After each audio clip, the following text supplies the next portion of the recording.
understand. We give military equipment. Ukraine buys that military equipment as it's able to do, which I think Ukraine would want to do anyway.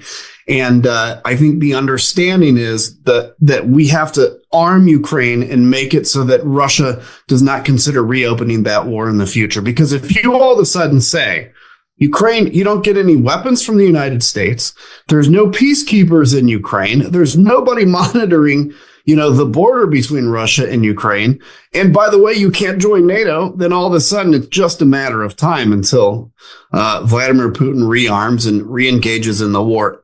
And I think this administration understands that. So that's the good news. You just mentioned some elements of the Kit Kellogg's plan on Ukraine. Do you believe that freezing the front lines and deploying peacekeeping forces and this all stuff from Kit Kellogg could work with Russia and could work with Ukraine? Do you personally believe in effectiveness of this plan? Look, the only way, and again, I really am deferential to Ukrainians. I mean, you guys are the ones fighting this war. You get to make those decisions. So, I don't have any skin in the game, and I recognize that.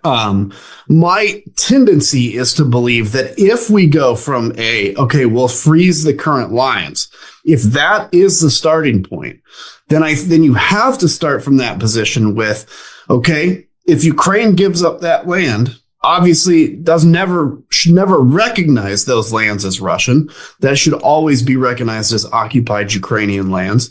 But then Ukraine should have a military that, as it is today, is whatever it is, the 6th or 7th most powerful military in the world. It should stay that way.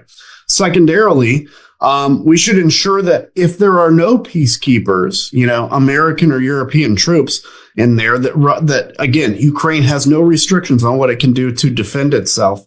And I think those are the ways to start if you're going to freeze the current lines. And with that, you have to have a guarantee that Ukraine will eventually be in NATO.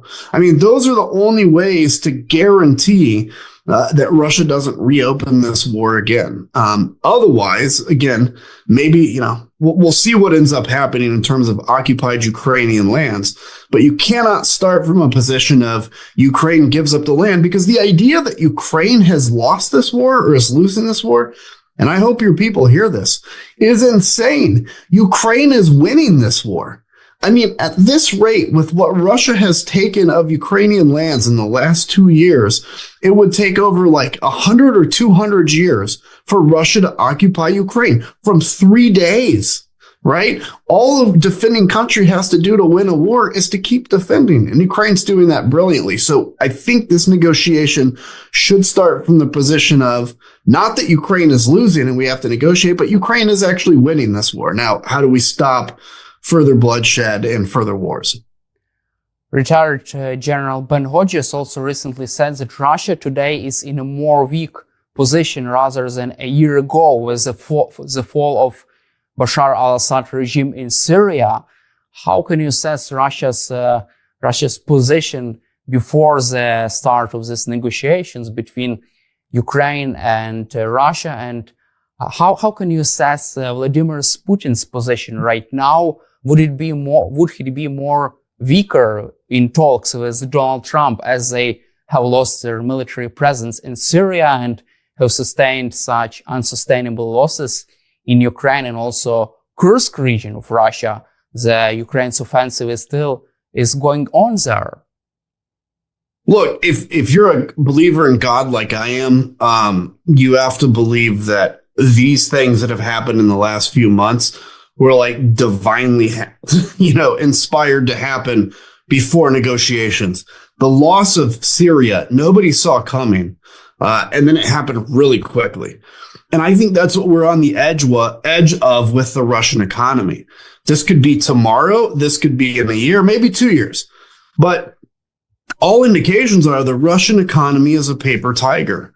And it's sitting where the former Soviet Union was, as of today, where the former Soviet Union was just before the fall of the Berlin Wall or the collapse of the Soviet Union. And Russia can't even take back its own land. It was invaded for the first time since World War II and hasn't been able to take that back. So Russia's a terribly weak country in a terribly weak position. I mean, if you think about the number of losses that the Russian military has had, I forget the number they started out with, but they've probably lost 70% of their original invading force. At the height of Iraq and Afghanistan, the United States had only committed something like 10 or 12% of our entire military to those wars. That Putin has committed his entire military. So look, yeah, I think Ukraine can go in this very strongly. I think Russia's in a very weak position.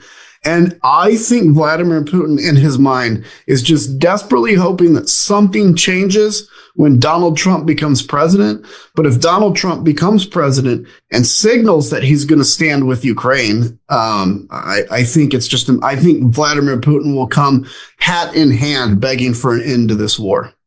So if Donald Trump will support and stand behind Ukraine, do you feel that Vladimir Putin will not be able to properly sleep at night?